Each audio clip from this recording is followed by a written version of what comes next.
Deep in Tasmania's central plateau, these jagged ramparts carved by glaciers protect unique forests of native pine trees.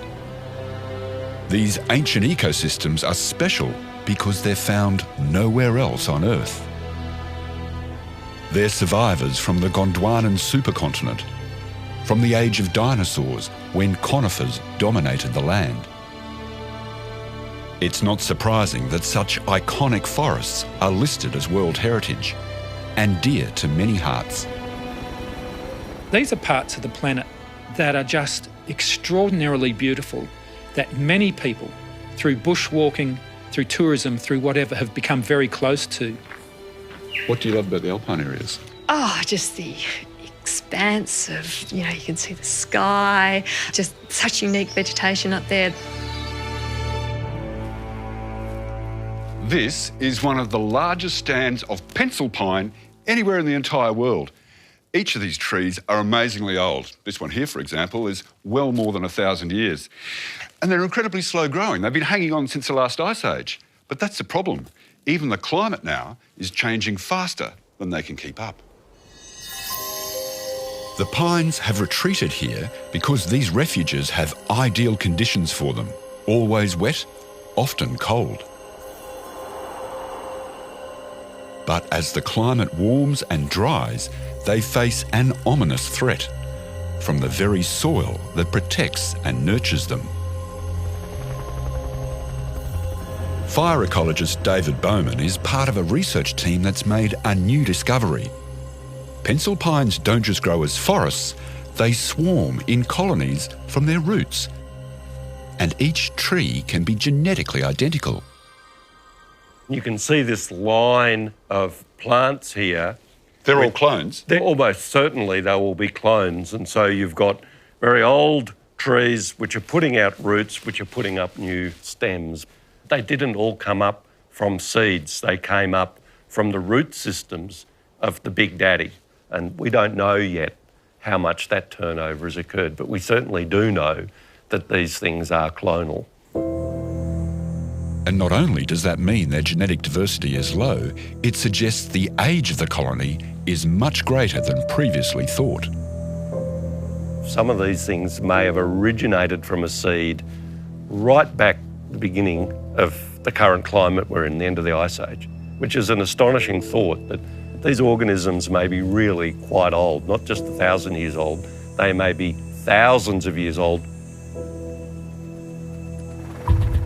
Because this species is highly sensitive to all but the lowest intensity fires, uncontrolled burning since European settlement has already reduced its geographic range by a third.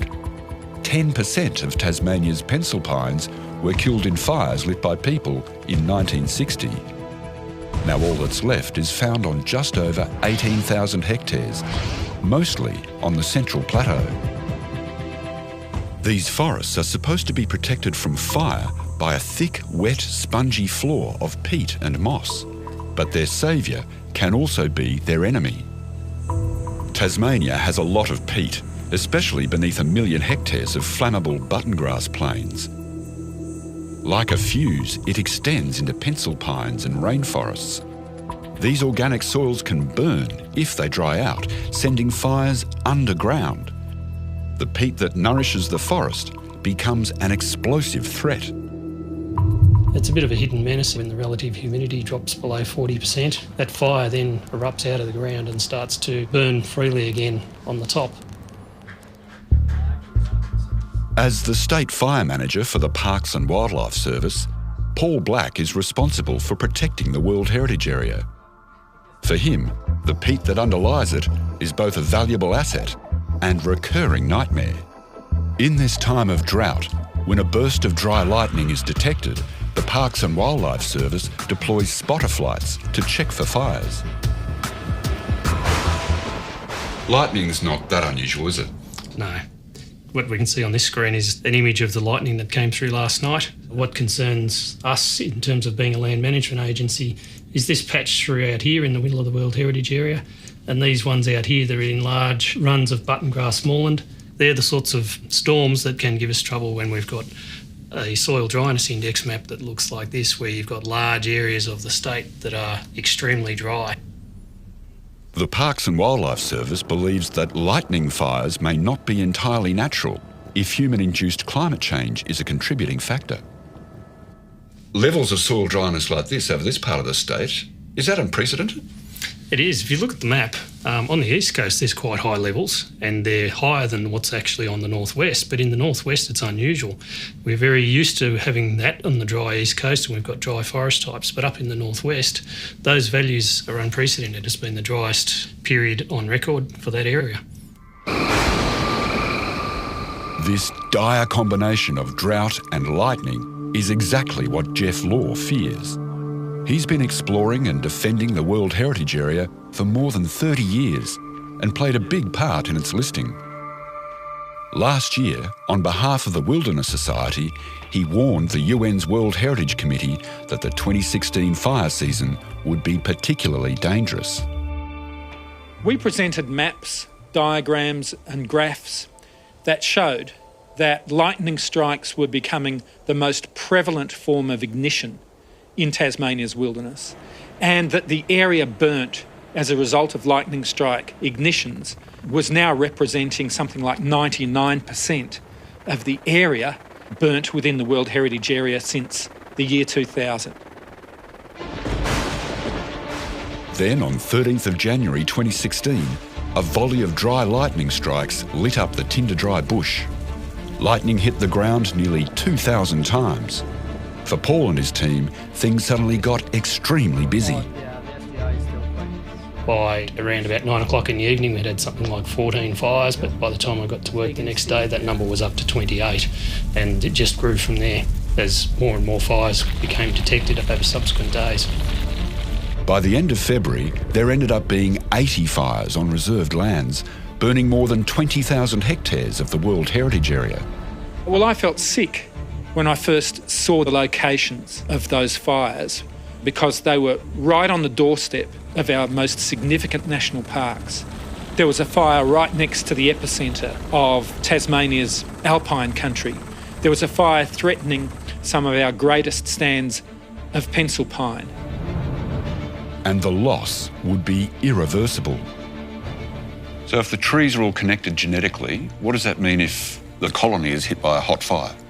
Well, because seedling establishment isn't so common, you could wipe out a great big forest of pencil pines, and it makes it incredibly difficult for it to recover if the root systems have been killed by burning peat. If that life insurance policy is burnt out, then very unlikely that these things would ever be able to recolonise. A few years ago, I was with Professor Bowman in the Australian Alps of Victoria, where lightning-lit fires have devastated alpine ash forests that only grow from seed. In this national park, tall, wet forests are now a sun-scorched wasteland. We're left wearing hard hats in the bush, looking for live trees in a dead forest. If it's a trend, then it's really amazing, because we're talking about ecology in action. We're talking about climate and fire just overwriting landscape patterns. Is that trend now continuing with pencil pines in Tasmania? Nearly a month after this year's fires started, I've come to Lake Mackenzie with David to find out. Did you expect you'd ever see a time when these pine forests were burning? Well, no, not really. I mean, it's a bit strange to be doing a research project on the occurrence of fires in these ecosystems. Then, in the course of the research project, It all happens. it all happened. The larger trees in this grove were at least 1,000 years old. They were killed just a few weeks before. What led to the death of this old tree by fire? Well, what I suspect happened is that there was a very dense shrub understory. You can see the dead sticks, and that fueled a very hot fire which burnt through. And then as the fire burnt through, killing these really old trees, it actually came up, and you can see it stopped on this fire break here, and that's where you've got the younger trees which have formed a dense canopy and it's got a moss layer. There's a sense of relief, though, that the fire was stopped by firefighters and heavy rainfall before it reached the denser forests of pencil pines. About 100 hectares were burnt, less than 1% of the total, but each tree is important. Looking at what's here, what kind of time do you think we're heading into now? Well, I would like to be proven wrong and that this event is actually one of these very rare events that have occurred in the past that we know about from lake sediments and from genetic studies which tell us that there have been fire events in these systems that have impacted them and they've been able to heroically recover. And the key thing is that the recovery requires, it's an imperative that the climate is cool and moist and that you don't get frequent fires. Well, we're on a warming, drying trend. We're going to have more summers, more lightning storms. All of the scientific evidence is telling us that. Then how are these systems going to survive? That's the conundrum. And so we have to start imagining a world where places that aren't going to get burnt very often start getting burnt quite frequently. Is this what climate change looks like? I believe this is the beginning of what climate change looks like. In the Australian Alps, we've absolutely seen the end of it. We've seen the elimination of a forest type and it required a reseeding program. Here, there's still hope. There's resilience in this system. But if I'm back here in 3 years' time, then we're absolutely looking at a state change.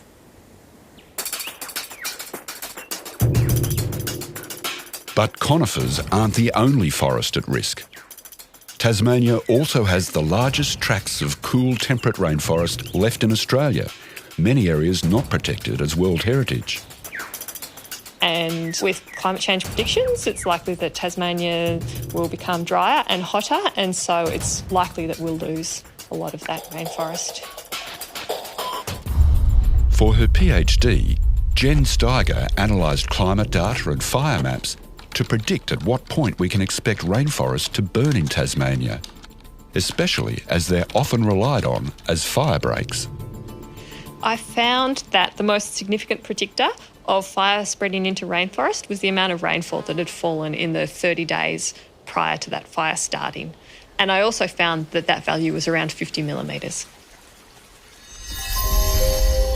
In the month before the January lightning strikes, most of the weather stations in Western Tasmania recorded rainfall less than 50 millimetres, endangering rainforests in the path of fire. There's only 6 weather stations in the southwest of Tasmania that collect regular data and another 6 on the west coast of Tasmania. So that's a large geographical area with not all that much data available. A larger network of automated weather stations in the World Heritage Area could provide early warning that rainforests are at risk. But putting infrastructure in national parks is controversial. Well, I think there's a case for introducing some of that technology to ensure that we do have rapid responses to these kind of dry lightning strikes in very, very vulnerable vegetation. And if some wilderness values are compromised as a result, then that's probably a price that we're just going to have to bear. Like rainforest, when fire erodes the green wet edge of the pencil pine grove, more flammable shrubs will invade. The risk is next time a fire comes, the remaining pencil pines will be surrounded by vegetation more likely to burn and incinerated. Under the current trend we're seeing, it's difficult to imagine populations like this surviving at the end of the century because they're just eventually going to be picked off.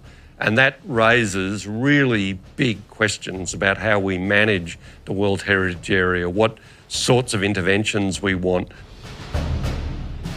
And questions have been raised about the preparedness of governments to protect World Heritage values from fire. This is the management plan for Tasmania's World Heritage Area. It's been in place since 1999. It says that wildfire suppression should be given top priority and requires rapid response capability. But just last year, This plan was rewritten by state and federal governments. It's still a draft, but terms like rapid response have been dropped. A lot of those things that you might expect to see in the World Heritage Area Management Plan are actually in some of our other more fire-specific plans. For the next fire season, Paul hopes for better climate data, enhanced predictive modelling, enough fuel reduction burning, and more boots on the ground. We'd prefer to sort of see more training put into remote area firefighters, so more of our firefighters are actually able to be used in remote areas. We need to revamp Tasmania's draft management plan for the World Heritage Area to ensure that the protection of ancient life forms, such as this alpine vegetation, the pencil pines, the rainforests, the other conifers, to ensure that the protection of those is absolutely prioritised and that federal resources are brought to bear to ensure that it's not just the Tasmanian fire agencies carrying the can. It's difficult to deny that what we're seeing in Tasmania will happen again. While the loss of alpine ash is of forests adapted to fire, the loss of fire-sensitive ecosystems, like pencil pines and temperate rainforest, that aren't meant to burn, must be a wake-up call. We're seeing different patterns of lightning and associated rain. We're seeing much drier soil conditions than what have been recorded in the past, so one would just have to assume that that's a result of climate change. It's incredible to think how much the survival of these ancient forests now depends on the choices that we all make, because their risk from fire is no longer just natural. In a warming world, in a changing climate, we're all throwing matches. David likens the death of chunks of these forests to the first icebergs crumbling from an ice sheet as it starts to disintegrate. At what point do we say that the ice sheet broke up? At what point do we say climate change caused this? As far as I'm concerned, because I'm so immersed in seeing strange fire events around the world and studying them, when I saw this one, I just said, well, we may as well call it what it is. It's climate change. Because I can't keep special pleading when you have experiences like what's occurred in the Alps or already here in Tasmania to keep saying, oh, it's exceptional, it's unusual, it's different. We may as well say, no, it's entirely predictable. It's what climate change does.